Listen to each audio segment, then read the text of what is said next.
A segunda razão pelo qual nós temos a verdade, pelo qual nós vamos vencer, sem a menor sombra de dúvida, é porque a única forma do Alexandre manter essa ditadura é dobrar a aposta infinitamente. E existe um ponto que é o ponto onde até os mais isentos, o establishment, até aqueles que apoiaram o Alexandre, vão se cansar. Fala pessoal, sejam bem-vindos! Começando mais um vídeo recheado de informações importantíssimas. Mas antes, inscreva-se agora mesmo no canal, deixe o seu like e compartilhe esse vídeo com o máximo de pessoas. Assim você vai estar me ajudando demais. Giro na tela e notícias a seguir.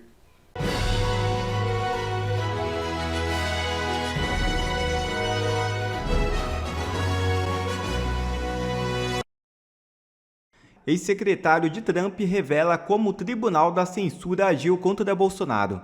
Declarações de Michael Benz foram feitas durante a entrevista ao podcast Joe Rogan Experience.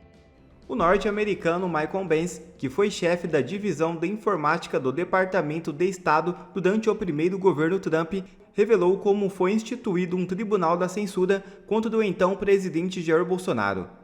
Segundo Benz, o complexo industrial da censura, como chama o aparato de manipulação da internet, montado pelo Pentágono e pelo Departamento de Estado, foi criado para influenciar a queda do governo da Ucrânia, em 2014. Na ocasião, cerca de 30,5 bilhões foram investidos pelos Estados Unidos nos veículos de comunicação social do país. De acordo com ele, ao longo dos anos, com a saída do Reino Unido da União Europeia e a eleição de Donald Trump, a censura na internet saiu do controle. Com a alegação de combater a desinformação, o complexo atacou a imagem de líderes supostamente extremistas e populistas, muitas vezes através de fake news. Apenas 2 semanas depois da eleição de Jair Bolsonaro, em 2018, organizações não governamentais, como o Atlantic Council, convocaram reuniões para discutir o resultado do pleito brasileiro. Para eles, Bolsonaro só venceu por causa das mídias sociais, especialmente os chats criptografados de ponta a ponta, como o WhatsApp e Telegram. Assim, era preciso emperrar a administração de Bolsonaro e impedi-lo de ser reeleito, por meio da criação de uma infraestrutura de censura no Brasil, poderosa e institucionalmente tão ampla e profunda quanto nosso trabalho diplomático oficial.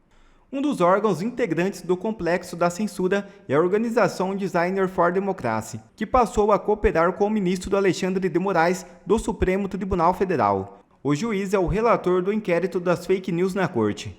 Parece que agora tudo começa a fazer sentido. A verdade, uma hora ela sempre aparece. Se tem um vídeo que você precisa assistir hoje, é esse. Eu vou até sair de tela para não distrair a sua atenção. Essa é a participação do Mike Benz, um ex-funcionário do alto escalão do Departamento do Estado dos Estados Unidos durante o governo Trump. Ele era responsável pela parceria cibernética internacional de comunicação e ele participou do podcast do Joe Rogan recentemente. Joe Rogan, o podcast de maior audiência no mundo. E ele falou sobre a influência e a interferência da CIA nas eleições brasileiras. Isso aqui é um escândalo gigantesco. Vou deixar você assistir, vou sair da tela e presta atenção nisso aqui.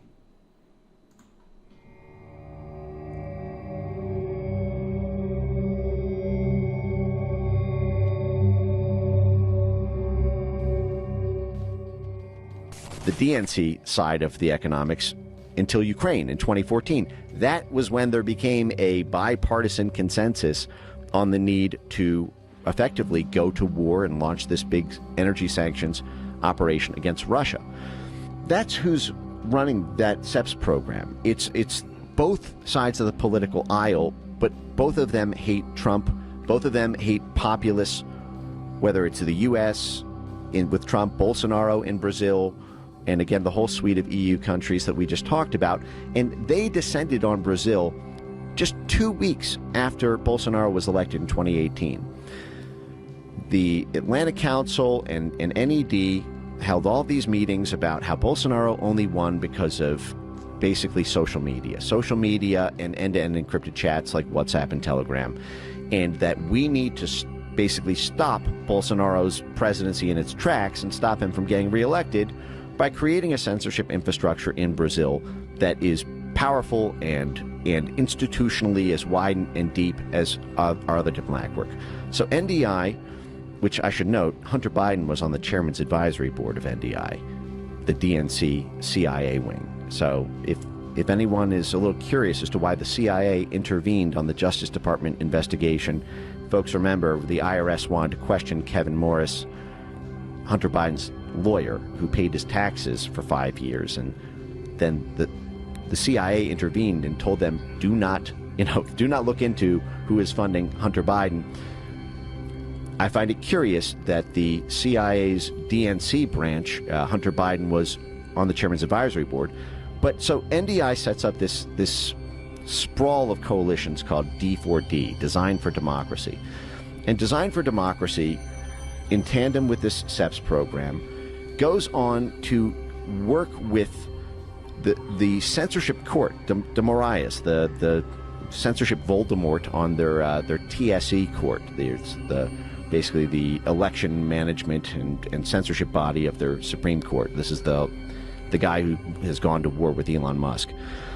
They help that censorship court set up a disinformation task force, and their own institutional assets get put on the advisory committee of the Brazilian censorship court to direct the censorship policies of the same institution that banned X from Brazil, that seized Starlink's assets.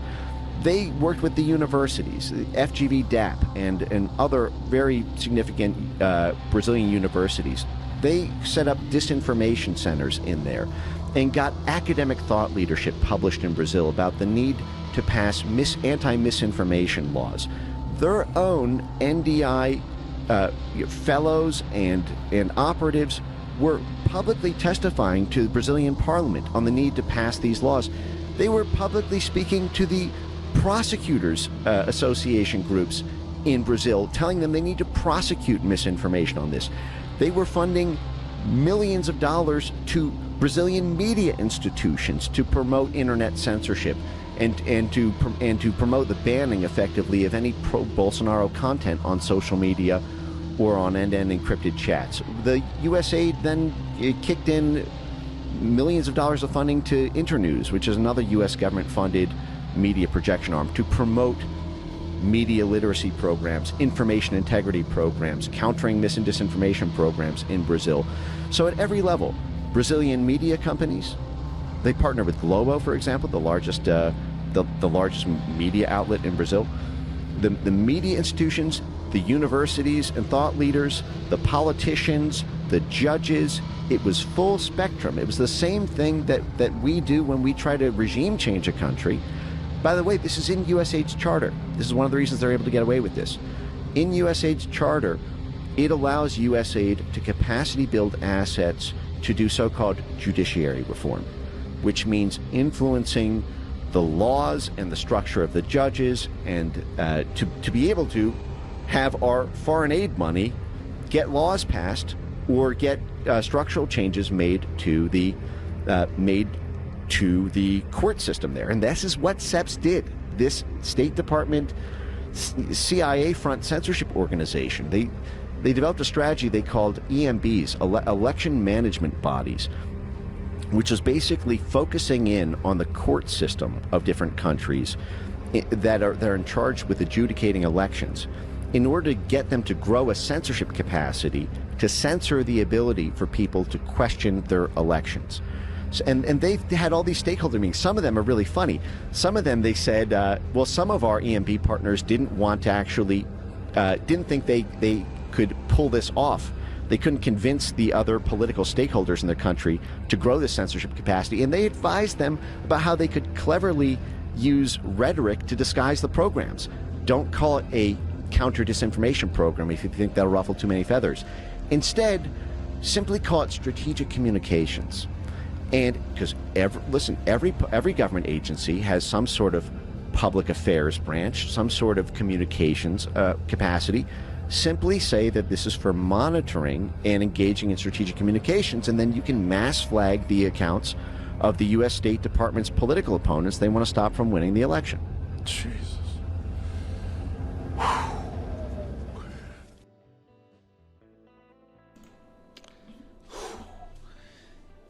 O ex-funcionário do Departamento do Estado dos Estados Unidos, Mike Benz, cita claramente Alexandre de Moraes e a parceria com a CIA na intenção de interferir diretamente com a liberdade de expressão no Brasil para facilitar a vitória de um candidato e dificultar a de outro. Facilitar a vitória da esquerda e dificultar a vitória da direita. Esse não é um cara qualquer que está falando, que fique bem claro. É um ex-oficial do Departamento do Estado nos Estados Unidos, que desenhou claramente como que funcionou o sistema, como que o dinheiro americano influenciou as eleições no Brasil. Será que foi para salvar a nossa democracia? Ele disse, 2 semanas depois da vitória do Bolsonaro, a CIA mandou um pessoal aqui. Gente, parece conspiração, eu sei. Mas todas as conspirações que nós falávamos há 5, 6 anos atrás, todas se tornaram verdade. Agora não é nossa essa conspiração não, tá? É um ex-funcionário do Departamento de Estado nos Estados Unidos, que citou explicitamente Alexandre de Moraes, Suprema Corte Brasileira, Globo, como um conluio para impedir a vitória do Bolsonaro. E criminalizar quem questione as eleições. Nós chegamos no fundo do poço. Donald Trump pediu para a Suprema Corte dos Estados Unidos que não permita que os Estados Unidos, por favor, virem um Brasil. É isso aí, pessoal. A gente está no dia 30 de dezembro de 2024. A gente não cansa de passar vergonha. A gente não para de ser um mau exemplo internacional. Quer em razão dos abusos do desgoverno Lula, quer em razão das ações censórias da nossa Suprema Corte, do nosso Supremo Tribunal Federal. E olhem como Donald Trump teve uma postura contrária àquela que os ministros do Supremo estão tendo aqui, e uma postura coerente com a defesa que ele faz da liberdade de expressão. Lá nos Estados Unidos, há algum tempo, passou uma lei que vai acarretar a suspensão do TikTok por lá.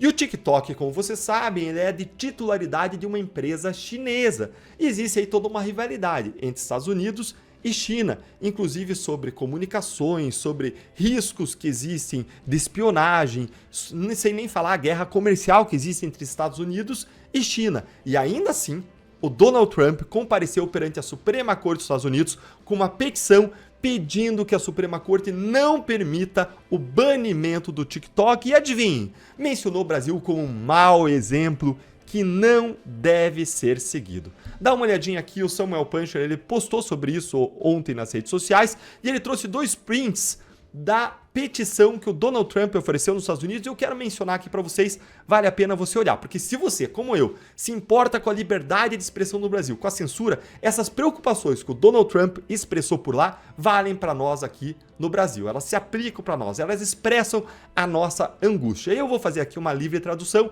acompanha aqui comigo, vou traduzir alguns trechos aqui dessa petição, apenas essa página, para a gente encerrar com uma rápida reflexão. Olhem o que o Donald Trump falou. Ele disse: existem preocupações válidas de que essa lei, que pode banir o TikTok por lá, pode estabelecer um precedente global muito preocupante por meio do exercício de um poder extraordinário de derrubar toda uma plataforma de rede social, com base, em grande medida, em preocupações sobre discursos desfavoráveis, sobre críticas ao governo naquela plataforma.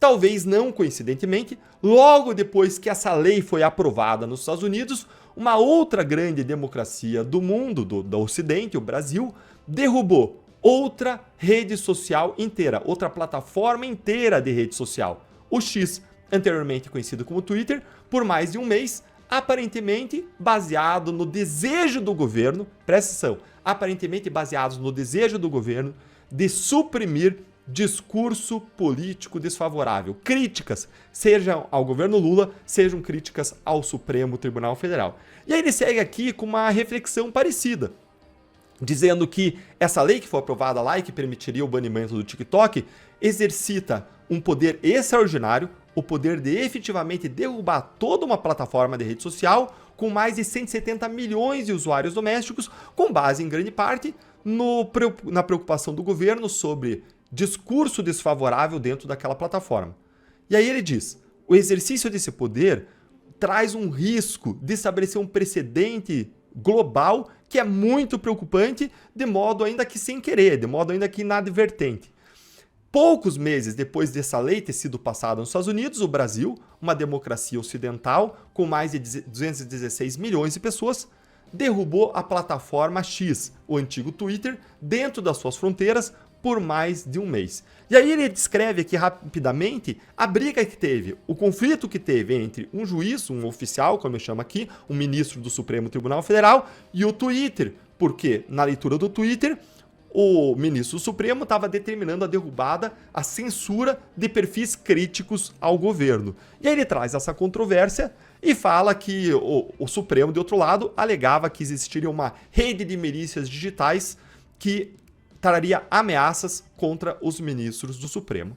Mas qual que é o resumo da ópera aqui? O resumo da ópera é: o próprio Trump, em relação ao TikTok, que é chinês, ele quer defender a liberdade de expressão e que essa plataforma de rede social não seja derrubada e cita como exemplo, como mau exemplo, o Brasil. Os Estados Unidos não querem virar o Brasil. E, para encerrar, gente, com o Trump agora no governo, ele vai assumir em janeiro, deve vir chumbo grosso contra a censura. Ele já fechou a agência de combate à desinformação por lá nos Estados Unidos. Eu vou deixar o link num vídeo aqui em que eu conto isso para você. Aqui na tela vai ficar o link para você acessar.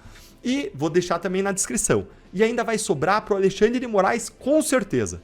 Eu vou deixar aqui para vocês também um link de um vídeo imperdível em que eu mostro aí o time de vingadores do Trump e como isso pode atingir o Alexandre de Moraes.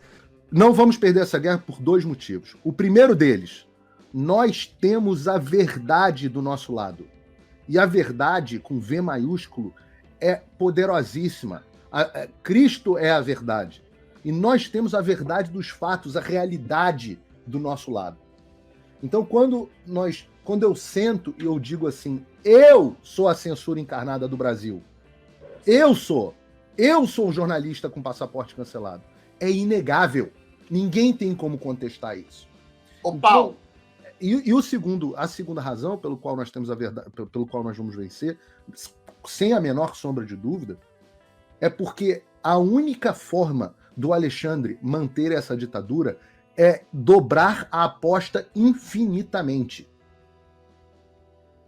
E existe um ponto, que é o ponto onde até os mais isentos, o establishment, até aqueles que apoiaram o Alexandre, vão se cansar. Eu digo isso, as pessoas comuns do Brasil estão agora, pela primeira vez, prestando atenção se há alguma coisa de errado acontecendo no Brasil. Pela primeira vez. E claro que a esquerda vai ter as posições dela, vai tentar construir narrativa, isso tudo faz parte da guerra do jogo. Mas nós temos a verdade e a única forma dele combater a verdade é dobrando a aposta da censura. Até onde ele vai conseguir dobrar? Eu estou disposto a ir até o final. Eu estou disposto a dar minha vida por isso. Se for essa a contribuição que eu vou dar para esse mundo, tá tudo certo. Quer ver mais conteúdos como esse? Então inscreva-se agora mesmo no canal e ative o sininho das notificações. Assim você não perde mais nenhum conteúdo que é postado aqui no canal. E também já deixe o seu like para o YouTube ajudar a divulgar o nosso trabalho. Fico por aqui e que Deus abençoe a todos. Brasil acima de tudo e Deus acima de todos.